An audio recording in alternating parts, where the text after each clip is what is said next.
जय जगन्नाथ नमस्कार। आम पौराणिक भाषा यूट्यूब चैनल को आपण मानक स्वागत करुछु। आसंतु पौराणिक कथा वस्तुरे स्वामी स्त्री उभय गोटे थाली रे भोजन करुथिले। स्त्री स्वामींकर नाम धरी उच्चारण करी डाकुथिले एवं घरे कली झगड़ा समय रे स्त्री स्वामी को विभिन्न खराब भाषा रे गाली करुथिले। ताहा परिवार पई केउ प्रकार परिस्थिति ठिया करिथाय सुनिबा। शास्त्र अनुसार गोटे विवाहिता नारी पई तांकर स्वामी स्वयं भगवान अटंती। स्वामी स्त्रींकर संपर्क 7 जन्म पर स्थिर होई रहिथाए। भगवान को आमे समस्ते स्वामी बोली संबोधन करुछे जेहेतु से समस्तंकर भगवान अटंती, किंतु शास्त्र अनुसार गोटे विवाहिता स्त्री पई तांको स्वामी ही तांको पई भगवान अटंती। कारण जड़े महिला विवाहिता होई गृह संसार कले ही नारी जीवन सार्थक होइथाए। जड़े सधवा नारीर श्रृंगार स्वरूप अलता सिंदूर अलंकार गहना पादझुंटिया नाली रंगर वस्त्र इत्यादि केवल स्वामी ही परिधान करिथांती। शास्त्र अनुसार स्वामींकर पादधूली स्त्रींको पई श्री कर्पूरर गुंड होइथाए।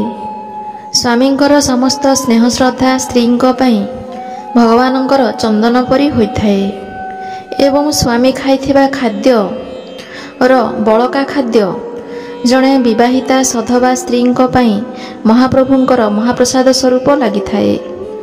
गोटे विवाहिता नारी पई स्वामी इहकाल एवं परकालर देवता अटंती। तेणु स्वामींको सह एकाठी गोटाए थाली रे मिसी बसी एकत्र खाइबा अनुचित। ताहा स्वामींको पई परिवार पई अमंगल होइथाए।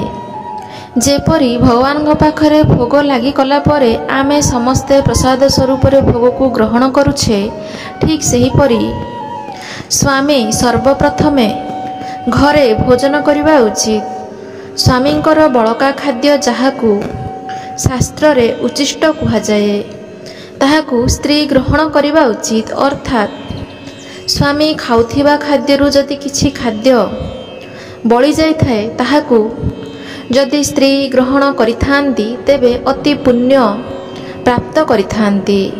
एथिरे स्वामींकर मध्य अनेक मंगल होइथाए। गोटिए सधवा नारी पई स्वामींकर उचिष्ट खाद्य प्रसाद स्वरूप होइथाए। जड़े विवाहिता नारी स्वामींकर उचिष्ट खाद्य ही खाइबा उचित, किंतु एकाठी गोटिए थाली रे उभय खाइबा उचित नुहे कि स्त्रींकर ऐंठा मध्य स्वामी खाइबा उचित नुह ओ स्त्री खाउथिबा समय रे स्वामी मध्य देखिबा उचित नुह।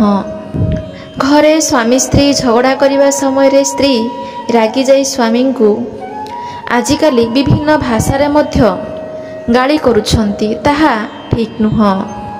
विभिन्न खराब भाषा रे स्वामी को गाली करिबा, अपमान देबा, स्वामींकर नाम धरी उच्चारण करी डाकिबा, निज स्वामी को सांगसाथी परि तू ता करी डाकिबा आम हिंदू धर्मशास्त्र रे एहाकू संपूर्ण भाव में बारण करा जाई अछि। एपरि कले स्वामी और परिवार पई अमंगल होइथाए बोली मानना रही अछि। तेणु गोटिए सुख शांति और पूर्णांग परिवार पई एही सब कथा को दृष्टि रे रखी चलिबा को होइथाए। आजिकाली ए सब धीरे धीरे समस्ते भूली गलेनी, जहा द्वारा परिवार मध्य रे अशांति कली सृष्टि हेउअछि। घर मध्य लक्ष्मी छड़ा हे जाउअछि। घरे जदि एपरि विशृंखला देखा जाए ताहले घर लक्ष्मी छड़ा होइथाए बोली शास्त्र रे मध्य उल्लेख अछि। ए थिला वर्तमान समाज रे उभय स्वामी स्त्री किपरि भाव रे चलिले परिवार रे सुख शांति बजाय रहिबा सह परिवार रे हस खुशी रहिबो, सेथिपय एक सुंदर दिव्य सूचना। जदि आपण मानक हमर सूचनाटी भल लगी थाए तेबे निहाती भिडियोटी गोटे लाइक करिवे, समस्तन पाखु शेयर करिवे एवं भिडियो को नै निहाती गोटे कमेंट करिवे और एही परि किछि दिव्य आध्यात्मिक भिडियो देखिबा पई, दिव्य सूचना जानिबा पई निहाती आम चैनल को गोटे सब्सक्राइब करंतु। जय जगन्नाथ।